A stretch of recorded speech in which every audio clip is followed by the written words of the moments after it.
La scène politique ivoirienne a vibré au rythme du référendum constitutionnel le 30 octobre 2016.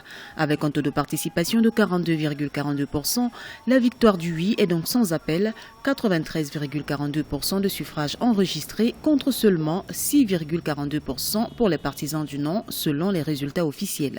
C'est donc approuvé que la nouvelle constitution ivoirienne est promulguée le 8 novembre 2016. Si certains analystes parlent de maturité démocratique après cette prouesse électorale du président Alassane Ouattara, une frange de l'opposition ivoirienne qui, durant toute la période électorale, donnait le ton pour le boycott du référendum, parle de fraude massive et de résultats truqués.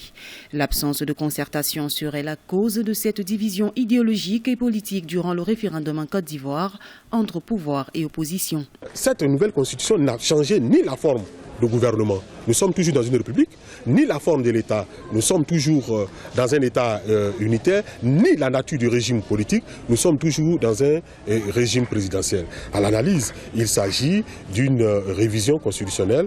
Nous pouvons donc, au regard de l'analyse juridique constitutionnelle, parler de deuxième république reformulée.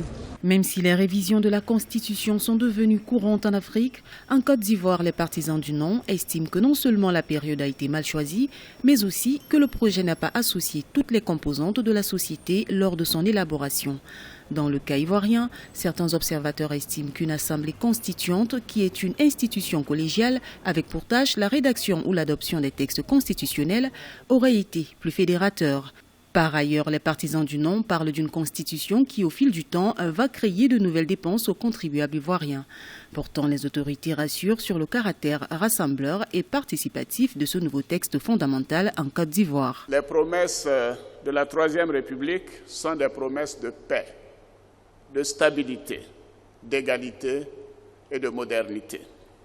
Cette nouvelle constitution nous permettra également de renforcer la cohésion sociale.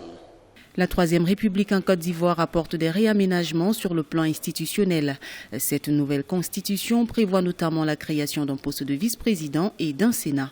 Elle évacue aussi le concept d'ivoirité en clarifiant les conditions d'éligibilité du président. Même si l'opposition reste réticente ou neutre face au nouveau texte constitutionnel, des analystes estiment que le pouvoir en place gagnerait à prendre en compte les préoccupations, les observations et les propositions de l'opposition politique. Ceci contribuerait sans doute à la solidarité, la fraternité et la cohésion sociale prônées par tous les Ivoiriens.